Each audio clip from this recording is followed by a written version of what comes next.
One of the best books you can read to get to the heart of Kuthumi, which also combines with El Morya, is the Mahatma Letters.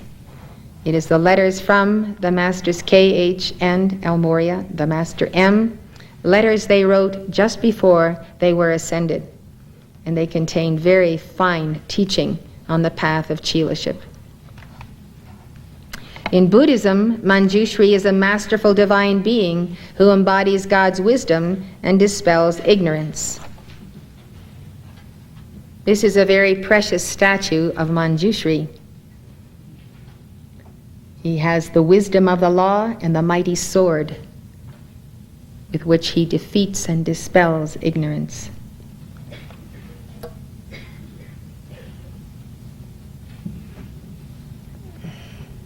Buddhists believe that Manjushri is able to bestow upon them intelligence, wisdom, mastery of the teaching, the power of exposition, eloquence, and memory. Talents and qualities we all need. We not only believe it, we know that it is absolutely true that this Buddha, who prefers to be known as a bodhisattva, can bestow all of these qualities upon us, and we can give his mantra in order to receive these qualities. In esoteric teaching, Manjushri is the Logos. The Sanskrit name Manjushri means gentle glory or sweet glory. Manjushri is also known as Manjugosa, meaning sweet-voiced one or gentle-voiced one, and as Vagishvara, Lord of speech. In Buddhist teaching, Manjushri is said to be at the highest level of the bodhisattva path. A bodhisattva is a divine being who is destined to be a Buddha, but has vowed not to enter nirvana until all beings are saved. Manjushri is called a 10th stage bodhisattva, a 10th stage bodhisattva. As such, he is able to manifest in any form and in any situation for the benefit of other beings. Manjushri is believed to have the enlightenment of a Buddha, and at least one sutra says he was a Buddha in the past. Manjushri is said to have disciplined and trained many bodhisattvas. He is sometimes referred to as a Maha Bodhisattva. The word Maha, as you know, means great. So a Maha Bodhisattva is a great Bodhisattva.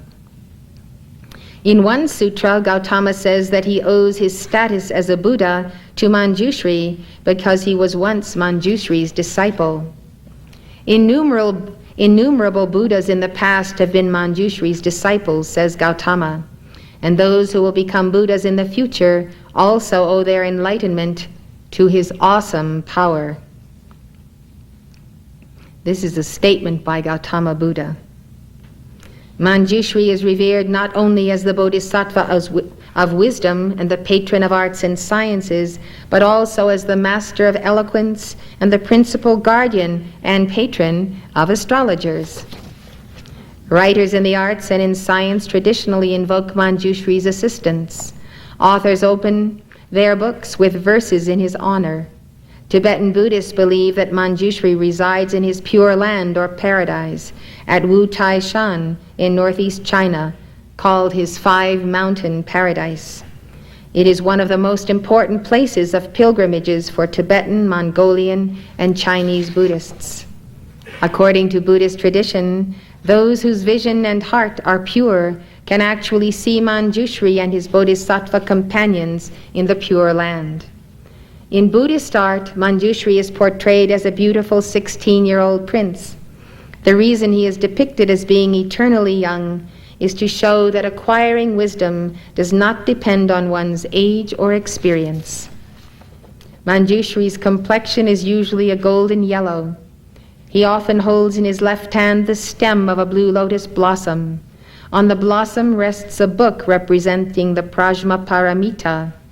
The Prajna Paramita are the scriptures that deal with the realization of prajna, or wisdom. With his right hand he wields a flaming sword of wisdom to vanquish all ignorance. Manjushri is said to have the power of discriminating wisdom. He can discriminate between correct and incorrect views and between beneficial and non-beneficial actions that must be taken on one's spiritual path. Manjushri's sword is also called a sword of quick detachment and the symbol of enlightened will. He uses his sword to cut through difficult problems of the law, and he presides over the law of righteousness. The 14th century Tibetan reformer and scholar Tsongkhapa once had a vision of Manjushri with his sword.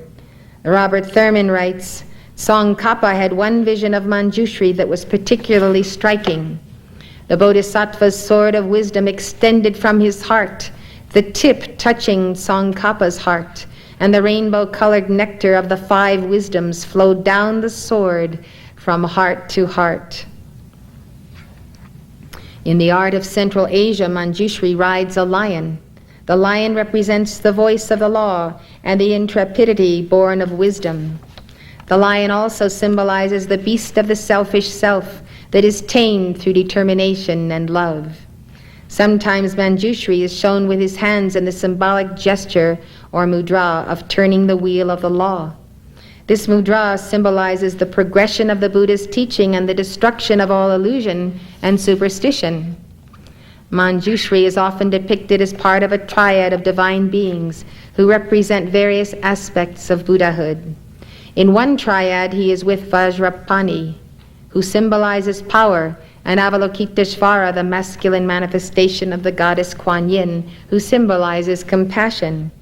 In another triad, Manjushri is depicted to the left of Gautama Buddha, with Maitreya to Gautama's right. In this grouping, Manjushri and Maitreya represent 2 main branches of Buddhist teaching. Manjushri emphasizes the wisdom aspect, and Maitreya the compassion aspect of the teaching. Manjushri is also portrayed in what is known as his wrathful form as Yamantaka. Yamantaka means the destroyer or terminator of Yama, the Lord of Death. Yamantaka is portrayed as being ferocious because he is warding off evil forces. Sometimes he has more than one head, his main head being that of a buffalo. Robert Thurman and Marilyn Rhee explain, the legend is that Manjushri decided that death was causing human beings too much trouble, cutting short their precious human lives within which they had the unique opportunity to attain enlightenment. So he went down to the windowless iron fortresses of Yama, Lord of Death. To tame Yama, Manjushri adopted the same form, adding to it 8 other faces, symbolizing other dimensions of awareness beyond Yama's ken. Sprouting 34 arms, each holding instruments of fearsome power and knowledge, sprouting 16 legs, and assembling around himself a vast host of Buddhas and Bodhisattvas in terrific forms. To confront death, he manifested the form of death magnified to infinity. Death, a single egocentric god, was overwhelmed by the god of selflessness. Death saw himself endlessly mirrored back to himself, infinitely outnumbered by himself. Death was literally scared to death. To Buddhists, Yamantaka symbolizes wisdom's victory over ignorance, which is death. So the conclusion of this entire lecture is that ignorance is death, and that Manjushri defeats death and thereby defeats ignorance. So in other words, if you insist on remaining ignorant, you will die of your ignorance, because they are one and the same. In some representations, Yamantaka carries a knife to cut through ignorance and tramples on the things that symbolize the obstacles to enlightenment. As the great Bodhisattva of wisdom, Manjushri is beloved of students and lamas. One Tibetan Buddhist prayer given daily to Manjushri reads, "Obeisance to my guru and protector, Manjushri, he who has the supreme intellect, free of the clouds of the 2 veils, like the sun shedding a glorious light that is utterly pure. Manjushri, who knows all meanings whatsoever of perfect realization, holding to his heart the books of the perfection of wisdom. Those who live in the world are the prisoners of ignorance, afflicted by the darkness of suffering, looking on all beings like a mother, caring for an only child, You, Manjushri, have a voice which has 60 separate tones. Roaring like a dragon, you wake people up from the sleep of craving, shatter the shackles of karma, dispersing the darkness of ignorance. You, Manjushri, cut down the seedlings of suffering with the blade in your hand. Pure from the beginning, you have attained the 10 levels of the Bodhisattva path, O chief of the Buddha's spiritual sons, whose body is full of virtues.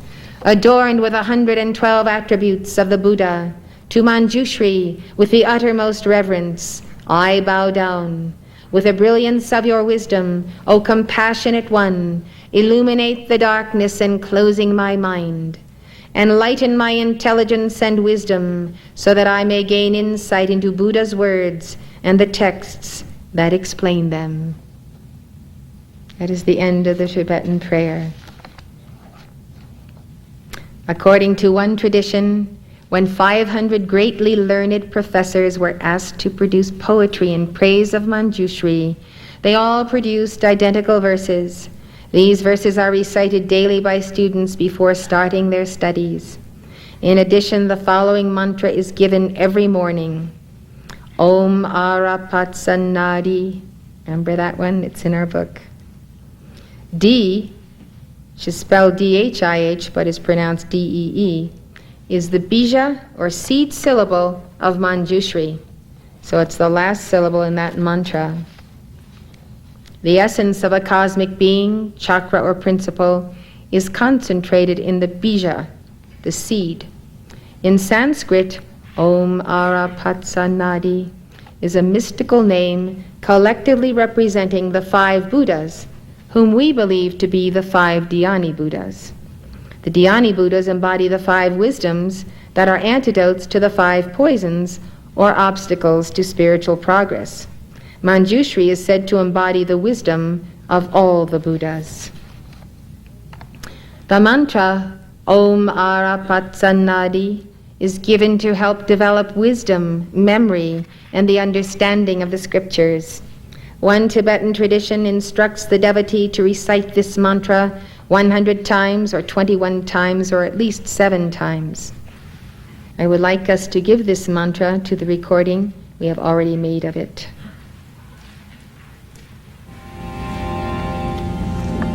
Om Arapatsanadi, Om Arapatsanadi, Om Arapatsanadi, Om Arapatsanadi, Om Arapatsanadi, Om Arapatsanadi, Om Arapatsanadi, Om Arapatsanadi, Om Arapatsanadi, Om Arapatsanadi,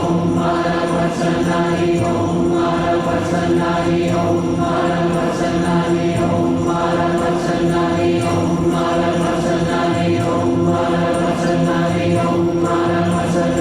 Mara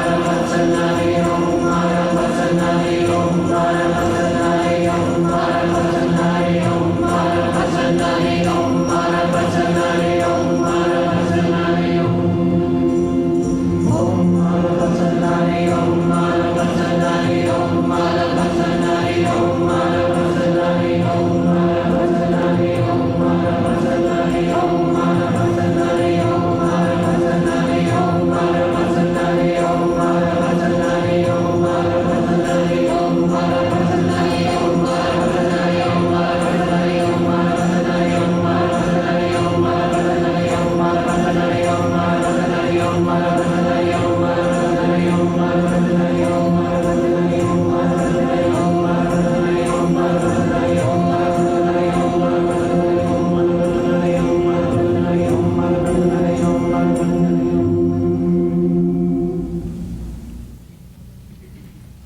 We have another mantra to Manjushri on the same page.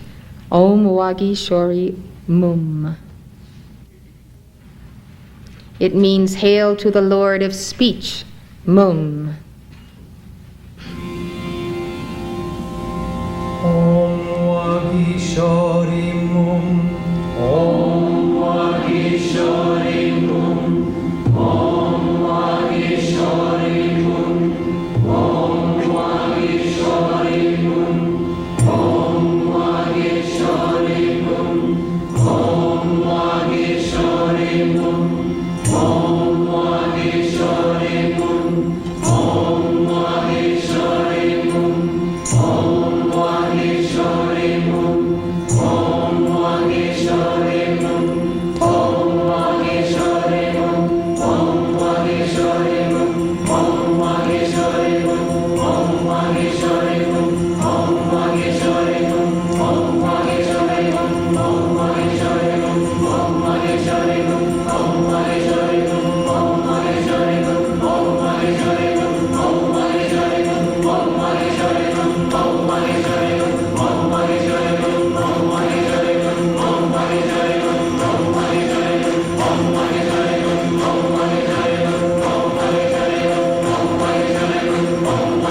The Shakti or consort of Manjushri in later Mahayana Buddhism is none other than the Hindu goddess Sarasvati. In Hinduism, Sarasvati is the consort of Brahma, who is the first person of the Hindu Trinity, the Creator. Shakti means energy, power, or force. The Shakti is the dynamic creative force that expresses the power of her masculine counterpart. The Shakti is the feminine principle of being that releases the potential of God from the plane of spirit to the plane of matter. As the Shakti of Brahma, Sarasvati is considered to be the source of creation by the word. Her name means literally flowing one, denoting that she is the active power of Brahma. Sarasvati is revered as the goddess of wisdom, learning, fluency, eloquence, rhetoric, scholarship, and music. She is patroness of the arts and mother of poetry. Sarasvati is credited with inventing Sanskrit language and its alphabet. She is depicted as a graceful figure clad entirely in white. She holds a veena or lute, symbolizing the fine arts or all sounds, of which she is the source. She usually carries a rosary symbolizing the spiritual sciences and a book representing the secular sciences. The bija or seed syllable of Sarasvati is Aim. Her bija is given to acquire wisdom and the mastery and power over words and speech. Let us give Sarasvati's mantra, Om Aim Sarasvatye Namaha.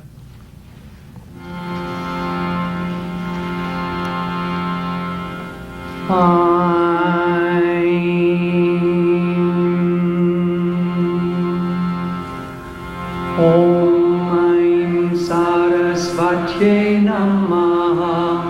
Om Aim Sarasvatye Namaha. Om Aim Sarasvatye Namaha. Om Aim Sarasvatye Namaha. Om Aim Sarasvatye Namaha. Om Aim Sarasvatye Namaha. Om Aim Sarasvatye Namaha. Om Aim Sarasvatye Namaha. Om Aim Sarasvatye Namaha. In Hinduism, Sanat Kumara, in his manifestation as Kartikeya, slays ignorance. Our own beloved Sanat Kumara is revered in Hinduism as one of the 4 or 7 sons of Brahma. Sanat Kumara is said to be the oldest of the progenitors of mankind. He also takes on the role of the god of war and commander-in-chief of the divine army of the gods in his manifestation as Kartikeya or Skanda. Some works also acclaim Kartikeya as the god of wisdom and learning.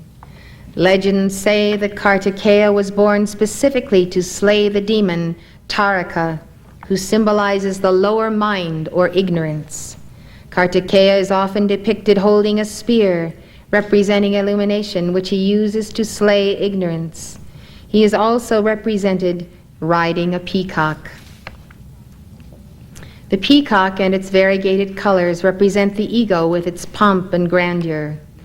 According to tradition, a demon whom Kartikeya defeated cried, "Your weapon has shattered my ego." So Sanat Kumara rides the peacock of each one of our egos.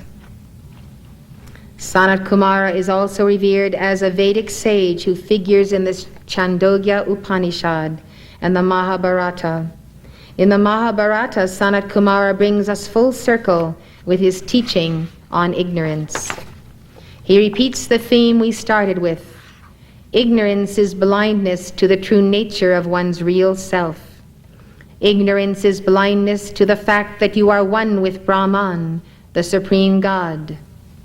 Sanat Kumara calls the realization of one's identity with Brahman eternal vigilance. Eternal vigilance is the price of maintaining your conscious awareness of your identity with Brahman. In the Mahabharata, he teaches, "The view of the learned is that ignorance is death. I hold the view that inadvertence, meaning inattention, is death, and eternal vigilance is immortality." When you think about inattention, it's the same word as ignorance. Ignoring something is not paying attention to it. It's being inattentive. Your teacher is teaching you, you're inattentive, you're looking around the room and out the window at the beautiful day and so forth. So this ignorance principle comes right back to the heart of Sanat Kumara.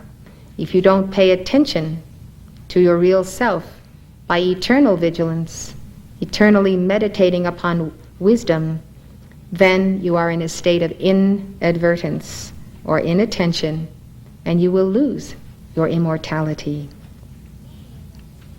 Subtler than subtle, of excellent eyes, capable of looking into both the past and the future, Brahman is awake in every creature. Now we know why Gautama Buddha said, in answer to the question, "Who or what are you?" he said, "I am awake." What he meant was, Brahman is awake within me, therefore I am awake. They that know him know the universal Father who dwelleth in the heart of every created thing. He that knoweth him becometh both learned and full of joy.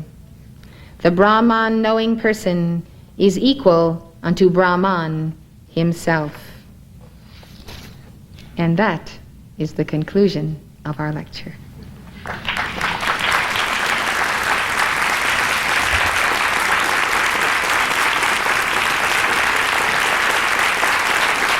Thank you, everyone.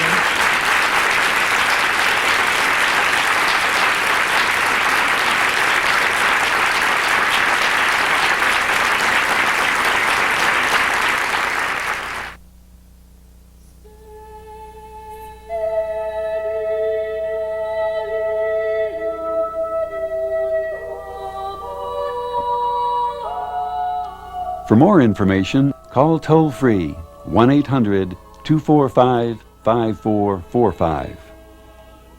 The preceding program was presented by Summit University, Box 5000, Livingston, Montana, 59047 5000. If you'd like to know more, call this number or write this address.